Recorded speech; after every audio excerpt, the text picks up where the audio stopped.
Yeah, so it's a story that we've been working on really with Regeneron and Sanofi for about 4 years. So one of the things that I noticed in the 6 to 11 month or six to 11 years study, the PEDS AD study, was that there was a higher proportion of kids had elevated alkaline phosphatase in the treatment arm as opposed to the placebo arm in that study, and that uh, gave me a clue that something might be important, might be happening with their bone metabolism. Because when kids grow, they make more alkaline phosphatase, mostly comes from bone, some comes from the liver. So that was a project that we did a couple of years ago, and we showed that it was mostly bone derived, like over 90%. And there was a very clear onset of an elevation shortly after the first dose of dupilumab.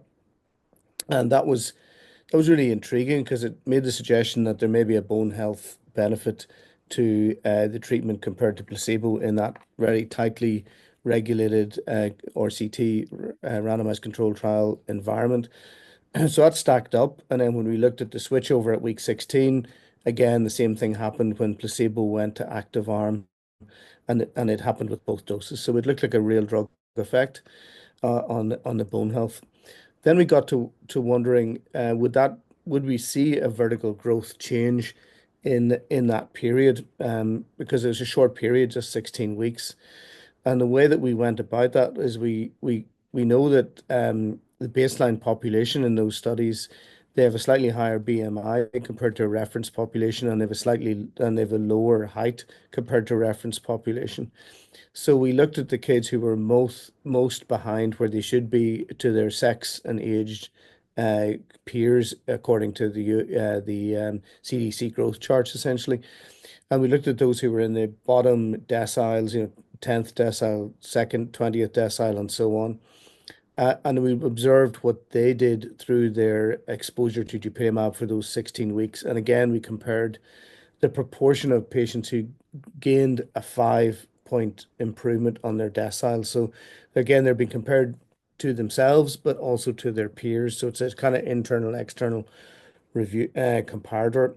And the what we found was that the kids in the lower deciles on treatment really quite dramatically increased their growth, even in the 16-week period from week 0 to week 16 after exposure to dupilumab in compared to the placebo-controlled arm in that trial.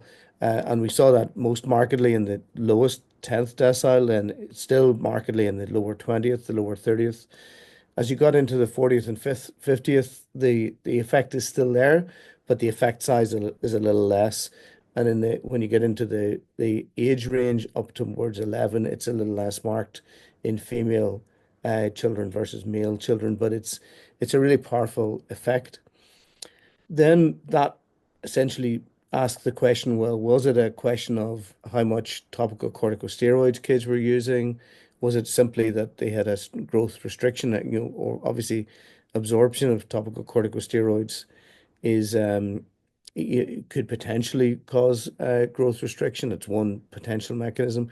But when we controlled for topical corticosteroid use, that did not influence the effect of the dupilumab versus the placebo arm because in this trial it was people were allowed to use combination therapy with topical corticosteroids. The kids in dupilumab did use less, as you'd expect, because their skin was improving with the drug effect, but the that didn't explain the difference in the growth objectives. So that's the summary. It's kind of an iterative process. We started with a lab value, we went back to look at growth, and then we stratified by TCS use. That's how we got to this iteration.